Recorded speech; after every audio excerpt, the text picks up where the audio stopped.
Hello everyone, कैसे हैं आप सभी। मैं गणेश आप सभी का अपने यूट्यूब चैनल विधान क्लासेस पर स्वागत करता हूं और हम अपनी भारतीय राज्य व्यवस्था की श्रृंखला में आगे बढ़ रहे हैं। इससे पहले के लेक्चर में हमने अंतरिम सरकार तक चर्चा कर ली थी और अब हम उसी के दौर में हम अपने आगे बढ़ रहे हैं। तो सबसे पहले पढ़ते हैं कि अंतरिम सरकार को एक बार और देख लेते हैं। तो ऐसी भारत के संदर्भ में आप समझते हैं कि जैसे ऐसी सरकार जैसे भारत 1947 में आज़ाद हुआ था और भारत में जब सरकार का जो हम कह सकते हैं कि 1951 में जब गठन हुआ, 1951 में चुनाव हुआ, तब सरकार का हम कह सकते हैं कि गठन हुआ।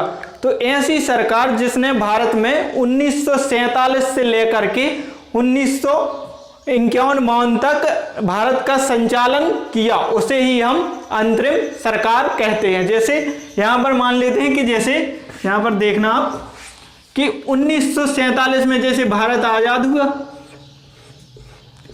और आम चुनाव भारत में 1951-52 में हुए।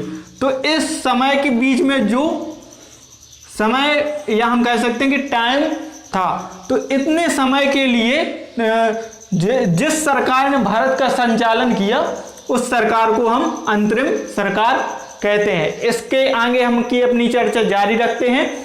तो इसके बाद हम देखते हैं कि संविधान का निर्माण में 2 वर्ष 11 माह और 18 दिन का कुल समय लगा। 2 वर्ष 11 माह और 18 दिन का कुल समय लगा।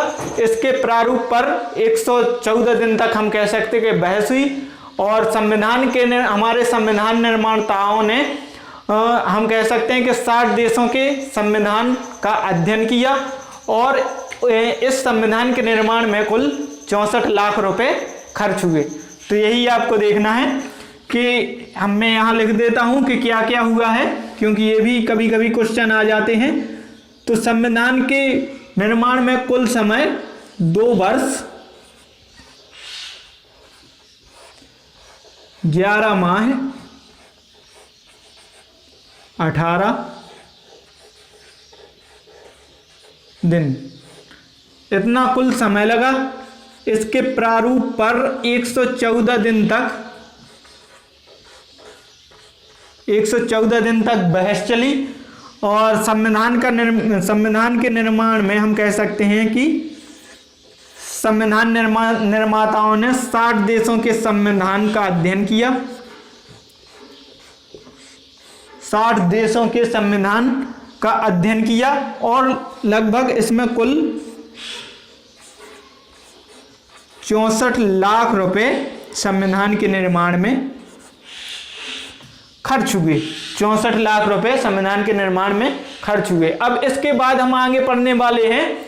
हम संविधान की जो महत्वपूर्ण समितियां थी, मतलब हम कह सकते हैं कि संविधान के निर्माण में जिन जिन समितियों ने अपना महत्वपूर्ण योगदान दिया, तो उनके बारे में हम पढ़ने वाले हैं। तो 8 समितियां हम कह सकते हैं कि 8 बड़ी समितियां थीं और 11 हम कह सकते हैं कि छोटी समितियां थीं। तो ये समितियां बहुत ही महत्वपूर्ण हैं, हर एग्जाम में ये समितियां पूछी जाए। तो यहाँ आपको ये समितियों के बारे में पढ़ते चलना है और मैं बताऊंगा कि आपको इनको याद कैसे करना है, इन समितियों को याद कैसे करना है। तो आगे चलते हैं और देखते हैं। इसके बाद हम पढ़ने वाले हैं 8 बड़ी समितियां, मतलब संविधान में कुछ बड़ी समितियां थी और कुछ छोटी समितियां थी। तो अब हम पढ़ने वाले हैं संविधान की जो 8 बड़ी समितियां हैं। तो सबसे पहली जो समिति है वह है संघ शक्ति समिति। इसके अध्यक्ष थे पंडित जवाहरलाल नेहरू। देखिए, जहां पर भी आपको संघ आए, वहां पर आपको पंडित जवाहरलाल नेहरू जी को जरूर याद रखना है, क्योंकि जितनी भी संघ की समिति हैं उनमें पंडित जवाहरलाल नेहरू जरूर आएंगे। तो ऐसे आप याद रखना कि संघीय समिति और संघ शक्ति समिति पंडित जवाहरलाल नेहरू। इसके बाद जो हमारी अगली समिति है वह है संघीय संविधान समिति। इसके भी अध्यक्ष कौन थे? पंडित जवाहरलाल नेहरू। तो मैंने कहा था ना कि जहां पर संघीय आए वहां पर पंडित जवाहरलाल नेहरू को आप याद रखना। तो देखिए यहाँ पर भी संघीय है, तो इसके भी अध्यक्ष कौन है? पंडित जवाहरलाल नेहरू। फिर इसके बाद जो हमारी अगली समिति है वह है प्रांतीय संविधान समिति। इसके अध्यक्ष हैं सरदार पटेल। प्रांतीय संविधान समिति, इसके अध्यक्ष हैं सरदार पटेल। तो जहां पर भी प्रांत आए वहां पर आपको याद रखना है कि यहाँ पर अध्यक्ष सरदार पटेल हैं। फिर प्रारूप समिति, प्रारूप समिति के अध्यक्ष थे डॉक्टर भीमराव अंबेडकर। तो प्रारूप समिति को तो हमें मोस्टली याद रखना है और इसके बारे में हम विस्तार से चर्चा भी करेंगे और विस्तृत इसके बारे में पढ़ेंगे। तो लेकिन फिलहाल अभी आपको याद रखना है कि प्रारूप समिति के अध्यक्ष जो थे वो डॉक्टर भीमराव अंबेडकर थे। फिर इसके बाद जो हमारी अगली समिति है वह है मौलिक अधिकारों, अल्पसंख्यकों एवं जनजातियों तथा बहिष्कृत क्षेत्रों के लिए समिति। इसके भी अध्यक्ष थे सरदार पटेल।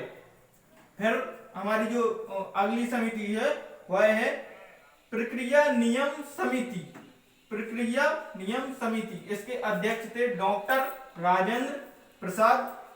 नियम बनाने की, देखिए नियम बनाने की आवश्यकता किसे होती है? राजा को होती है। मतलब जैसे कुछ ही राज्य, कोई राज्य का राजा होता है तो उसे अपने राज्य का शासन चलाने के लिए नियम या कानून बनाने की आवश्यकता होती है। तो आप ऐसे याद रखिएगा कि प्रक्रिया नियम समिति डॉक्टर राजेंद्र प्रसाद। फिर राज्यों के लिए समिति, इसके अध्यक्ष थे पंडित जवाहरलाल नेहरू। यह वो समिति थी कि मतलब राज्यों से किस प्रकार के समझौते होंगे, कैसे उनसे समझौते होंगे राज्यों के द्वारा। तो इसके लिए एक समिति का गठन किया गया था, वह थी उसके अध्यक्ष थे पंडित जवाहरलाल नेहरू और वह समिति थी राज्यों के लिए समिति। फिर इसके बाद जो हमारी लास्ट बड़ी समिति है वह है संचालन समिति। इसके अध्यक्ष भी थे डॉक्टर राजेंद्र प्रसाद। देखिए शासन का संचालन करने की आवश्यकता किसको होती है? राजा को ही तो होती है। हम कहते हैं कि शासन के संचालन करने की आवश्यकता राजा को होती है। तो ऐसे आप याद रखना कि संचालन समिति डॉक्टर राजेंद्र प्रसाद। इस छोटी अनुसूचियों पर चलते हैं, छोटी समितियों पर चलते हैं कि कौन कौन सी छोटी समितियां थी। तो चलिए आगे चलते हैं। इसके बाद अब हम कुछ महत्वपूर्ण छोटी समितियों के बारे में पढ़ते हैं कि कौन कौन सी महत्वपूर्ण छोटी समितियां थी और इनके कौन कौन से अध्यक्ष थे। तो सबसे पहली है झंडा समिति। झंडा समिति के अध्यक्ष थे जे.बी. कृपलानी। फिर इसके बाद जो हमारी नेक्स्ट समिति है वह है संविधान के कार्यों के लिए समिति। इसके अध्यक्ष थे जी.बी. मालवंकर। यह समिति थी वह मतलब जो संविधान के कार्यों को देखती थी कि संविधान के कार्य ठीक तरह से चल रहे हैं या नहीं। तो यह समिति थी संविधान के कार्यों के लिए समिति, जी.बी. मालवंकर। फिर इसके बाद जो हमारी नेक्स्ट समिति है वह है कार्य संचालन समिति। इसके अध्यक्ष थे के.एम. मुंशी। तो यहाँ पर आप देखना कार्य और यहाँ पर के.एम., इससे आप याद रख लेना कि कार्य संचालन समिति के.एम. मुंशी। इसके बाद हमारी जो अगली समिति है वह है सदन समिति। सदन समिति के अध्यक्ष थे बी. पट्टाभी सीतारमैया। इसके जो अध्यक्ष थे वह थे बी. पट्टाभी सीतारमैया। और फिर इसके बाद जो हमारी नेक्स्ट समिति है वह है राष्ट्र ध्वज तदर्थ समिति। इसके भी अध्यक्ष थे डॉक्टर राजेंद्र प्रसाद। तो देखिए ध्वज हम कहते हैं कि ध्वज की आवश्यकता किसे पड़ती है? राजा को ही तो पड़ती है। जैसे कोई भी राजा होता है तो उसका एक पहले जमाने में कोई भी राजा होता था तो उसका एक निश्चित राष्ट्र ध्वज होता था। तो इसे आप ऐसे याद रखना कि राष्ट्र ध्वज डॉक्टर राजेंद्र प्रसाद। फिर इसके बाद है मौलिक अधिकार उप समिति। इसके अध्यक्ष थी जे.बी. कृपलानी। जे.बी. कृपलानी। फिर इसके बाद जो हमारी अगली समिति है वह है अल्पसंख्यक उप समिति। इसके अध्यक्ष थे एच.सी. मुखर्जी। एच.सी. मुखर्जी। फिर इसके बाद हमारी जो लास्ट समिति है वह है प्रेस दीर्घा समिति। इसकी जो अध्यक्षा थी वह थी उषा नाथ सेन। बाद जो हमारी नेक्स्ट लास्ट समिति है वह है प्रेस दीर्घा समिति और इसकी जो अध्यक्षा थी वह थी उषा नाथ सेन। तो आप इसे ऐसा याद रखिएगा कि प्रेस पहले उषा कंपनी का भी आता था, तो ऐसे आप याद रखना कि उषा नाथ सेन। तो ये थी हमारी कुछ महत्वपूर्ण छोटी समितियां। इसके बाद हम आगे की चर्चा करते हैं। इसके बाद हम पढ़ने वाले हैं प्रारूप समिति। तो देखिए प्रारूप समिति का जो गठन है वह है 29 अगस्त और हम कह सकते हैं कि 1947 को हुआ था।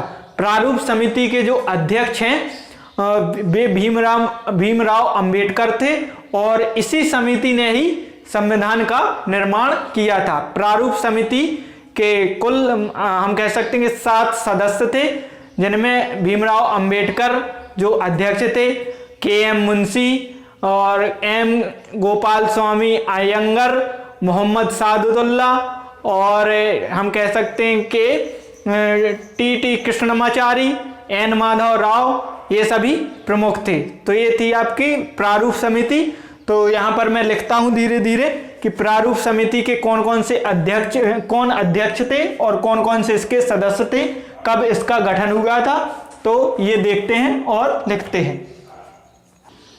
जी। तो अब हम पढ़ने वाले हैं प्रारूप समिति। प्रारूप समिति का जो गठन है वह 29 अगस्त 1947 को हुआ था। इसके अध्यक्ष हैं वो भीमराव अंबेडकर जी थे, बाबा साहब भीमराव अंबेडकर थे और इसके कुल सदस्य 7 थे, जिनमें भीमराव अंबेडकर जी अध्यक्ष थे, एन गोपाल स्वामी अयंगर एक सदस्य थे, फिर Alladi Krishnaswami Ayyar, doctor K M. Munshi, Mohammad Saadulla, N Madhava Rao, इन्होंने यहाँ पर BL मित्र लिखना है, यहाँ पर आप लिख लेना ऊपर। इन्होंने BL मित्र की जगह ली थी क्योंकि उनका स्वास्थ्य खराब हो गया था, मतलब उन्होंने स्वास्थ्य के कारण से अपना इस्तीफा दे दिया था। और ये जो 7वें नंबर के थे वो थे टी कृष्णमाचारी, जिन्होंने DP खेतान की हम कह सकते हैं कि जगह ली थी, क्योंकि इनकी DP खेतान की 1948 में मृत्यु हो गई थी। अब इन सदस्यों को याद रखना भी सरल है। देखना आप इन सभी में देखना, अगर मोहम्मद सादुल्ला और भीमराव अंबेडकर को छोड़ दिया जाए, जैसे भीमराव अंबेडकर तो आप याद ही रख लेंगे क्योंकि ये अध्यक्ष हैं, तो मोहम्मद सादुल्ला को छोड़ दिया जाए तो देखिए लगभग सभी में भगवान कृष्ण का नाम जरूर है। जैसे एन गोपाल भी भगवान कृष्ण का नाम है, गोपाल स्वामी अयंगर, फिर अल्लादी कृष्ण स्वामी, कृष्ण भी भगवान का नाम है, फिर डॉक्टर के.एम. मुंशी, तो आप कृष्ण से के.एम. भी याद रख सकते हैं कि डॉक्टर के.एम. मुंशी, फिर मोहम्मद सादुल्ला, एक नाम ये आप याद रख लेना, मोहम्मद सादुल्ला। जैसे हमारे में भगवान श्री कृष्ण भगवान है, वैसे ही उनके में भी मोहम्मद भगवान ही हैं, तो इन्हें भी आप ऐसे जोड़कर कैसे भी याद रख लेना। फिर माधव भी भगवान का एक नाम है, तो एन माधव राव, और टी कृष्णमाचारी फिर से कृष्ण भगवान का नाम है, तो आप इन्हें ऐसे याद भी रख सकते हैं। इसके बाद हम अपने आगे की घटनाओं पर चलते हैं जी। तो इसके पहले मैं आपको एक घटना बताना भूल गया हूं, उसके लिए माफ़ी चाहता हूं।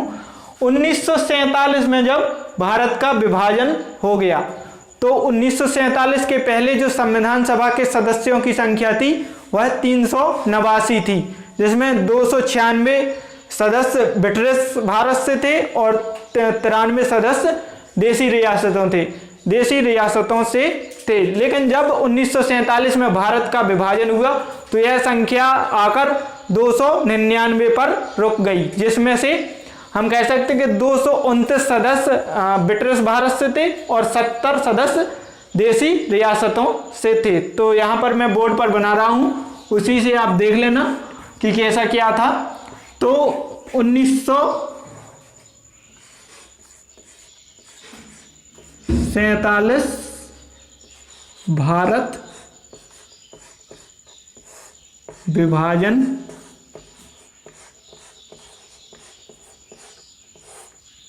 के पहले,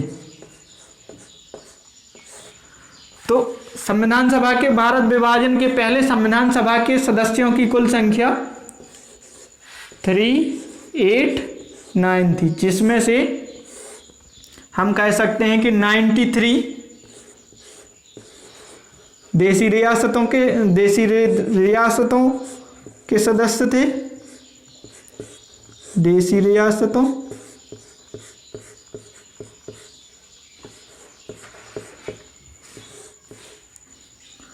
और 296 सदस्य जो थे वो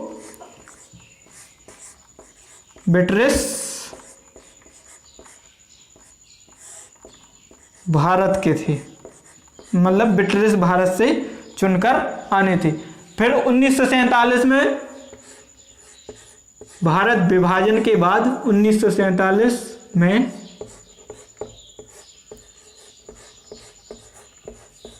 भारत विभाजन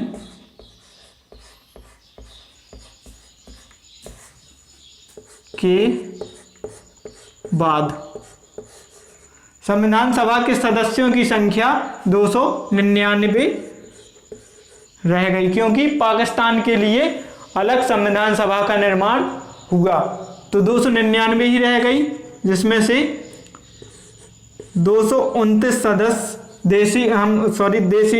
229 सदस्य ब्रिटिश भारत से,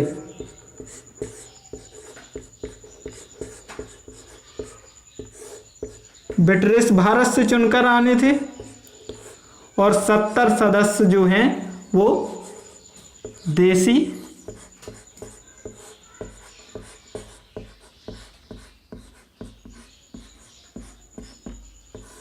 रियासतों से चुनकर आने थे। तो ये थी भारत विभाजन 1947 के भारत विभाजन से पहले की स्थिति, और यह थी 1947 में भारत विभाजन के बाद की स्थिति। इसके बाद हम आगे चलते हैं जी। तो अब इसके बाद देखते हैं हम कि संविधान का प्रभाव में आना, कि संविधान कैसे प्रभाव में आया। तो संविधान के प्रारूप पर, मतलब हम कह सकते हैं कि जो संविधान का प्रारूप था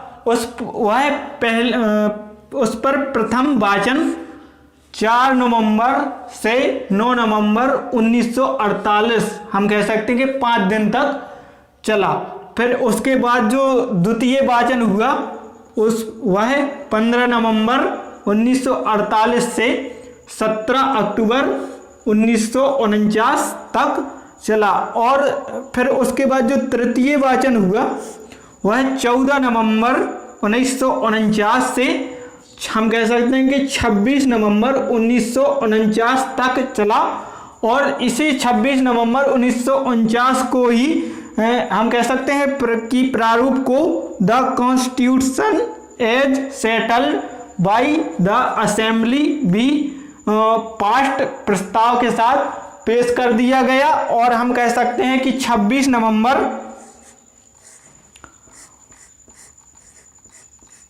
1949 को भारतीय संविधान आंशिक रूप से हम कह सकते हैं कि लागू हो गया। आंशिक रूप से क्या मतलब है कि भारत के संविधान के जो अनुच्छेद थे वह हम कह सकते हैं कि कुछ जैसे अनुच्छेद पूर्ण रूप से भारत का संविधान जो है वो 26 जनवरी और हम कह सकते हैं कि 1950 26 जनवरी 1950 को लागू हुआ था। लेकिन जब 26 नवंबर 1949 को संविधान लागू हुआ तो हम कह सकते हैं कि 15 अनुच्छेद, कितने 15 अनुच्छेद स्वतः ही लागू हो गए। 15 अनुच्छेद स्वतः ही लागू हो गए। तो इसके बाद हम देखते हैं कि अगले वो 15 अनुच्छेद कौन कौन से थे और इसके आगे चलते हैं। तो देखिए ये वो अनुच्छेद थे जो हम कह सकते हैं कि 26 नवंबर 1949 को जब संविधान लागू हुआ तो हम कह सकते हैं कि ये वो अनुच्छेद थे जो स्वतः ही लागू हो गए थे। जैसे 5 अनुच्छेद नंबर 5, अनुच्छेद 6, अनुच्छेद 7, अनुच्छेद 8, अनुच्छेद 9, अनुच्छेद 60 और अनुच्छेद 324 और अनुच्छेद 366, अनुच्छेद 367 और अनुच्छेद 379, अनुच्छेद 380 और 388, 91 और 392 और 393। तो जैसे जैसे आप मेरे साथ संविधान में आगे पढ़ते चलेंगे तो आपको पता चलता चलेगा कि इन अनुच्छेद में आगे क्या क्या है। उसके बाद हम देखते हैं कि जब 26 जनवरी 1950 को संविधान पूर्ण रूप से लागू हुआ तब संविधान में 395 अनुच्छेद,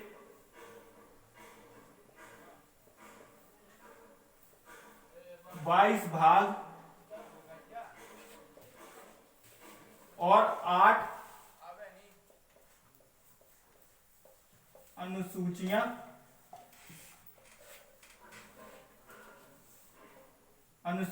थीं।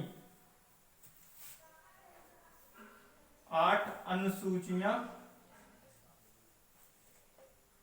थीं। फिर और वर्तमान समय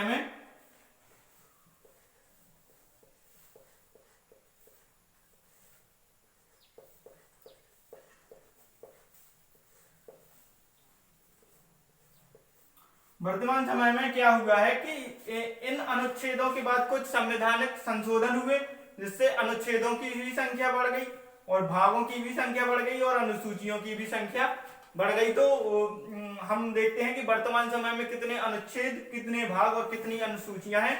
और यह इस कारण से हुआ है क्योंकि जैसे मूल तौर पर देखें तो संविधान के अनुच्छेद 395 ही है, लेकिन उनमें जैसे सब क्लॉज जुड़ गए हैं। जैसे माने कि 15 का ए,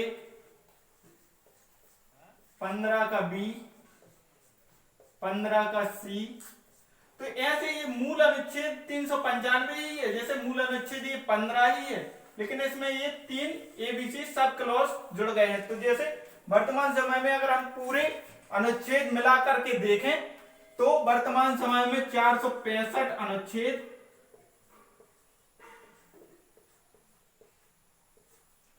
25 भाग और 12 अनुसूचियां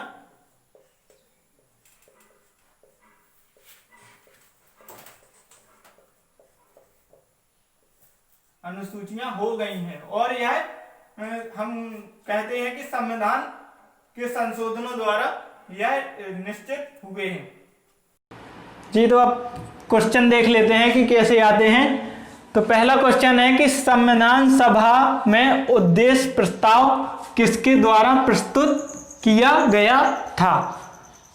पहला ऑप्शन है डॉक्टर भीमराव अंबेडकर, दूसरा ऑप्शन है पंडित जवाहरलाल नेहरू, तीसरा ऑप्शन है राजेंद्र प्रसाद और चौथा ऑप्शन है सी.डी.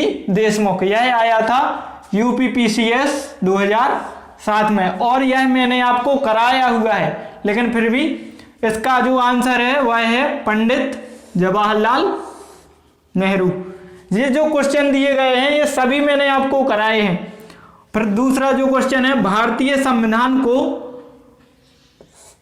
26 नवंबर 1949 को किसके द्वारा अधिनियमित किया गया था। तो संविधान सभा द्वारा, भारत के गवर्नर जनरल द्वारा, भारतीय संसद द्वारा और ब्रिटिश संसद द्वारा। यह भी आया था यूपीपीसीएस 2012 में। तो ये इसका आंसर है कि भारतीय संविधान को 26 नवंबर 1949 को संविधान सभा द्वारा हम कह सकते हैं कि अधिनियमित किया गया था। और इसके बाद जो नेक्स्ट क्वेश्चन देखते हैं कि निम्नलिखित में से संविधान सभा की संघ समिति के अध्यक्ष कौन है। तो ये तो आपसे बनना ही चाहिए, मैंने इसके लिए बताया भी था स्पेशल तौर पर। इसका आंसर है कि पंडित, आप लोग गैस कीजिए 2 मिनट 1 मिनट तक, फिर मैं बताता हूं जी। तो इसका आंसर है पंडित जवाहरलाल, हम कह सकते हैं कि नेहरू। और जो चौथा क्वेश्चन है वह है कि संविधान सभा के गठन के समय सदस्यों के निर्वाचन हेतु प्रत्येक प्रांतों की सीटों को समुदायों में विभाजित किया गया था। ये भी मैंने आपको पढ़ाया है, स्पेशली तौर पर ये भी पढ़ाया है। हिंदू मुस्लिम सिख ईसाई, और मुस्लिम सिख हरिजन, और मुस्लिम सिख और सामान्य। तो इस क्वेश्चन का आंसर जो है वो आपको कमेंट में देना है। आप ये क्वेश्चन देख लीजिए आराम से, और आप मेरे साथ बस पढ़ते चलिए और आगे बढ़ते चलिए। आप देखेंगे कि आपको एक एक क्वेश्चन के आंसर आपसे बनेंगे। तो इसी टॉपिक के साथ यह हमारा टॉपिक पूरा होता है, और अब इसके अगले टॉपिक में हम चर्चा करेंगे संविधान की विशेषताओं की। तब तक के लिए गुड बाय, टेक यू। और यदि आपको हमारा वीडियो अच्छा लगता है तो प्लीज़ उसे लाइक कीजिए, सब्सक्राइब कीजिए, कमेंट कीजिए, साथ ही साथ बेल आइकन को ज़रूर दबा दीजिए, जिससे आपको आने वाली वीडियो की नोटिफिकेशन मिल सके। Goodbye, take care.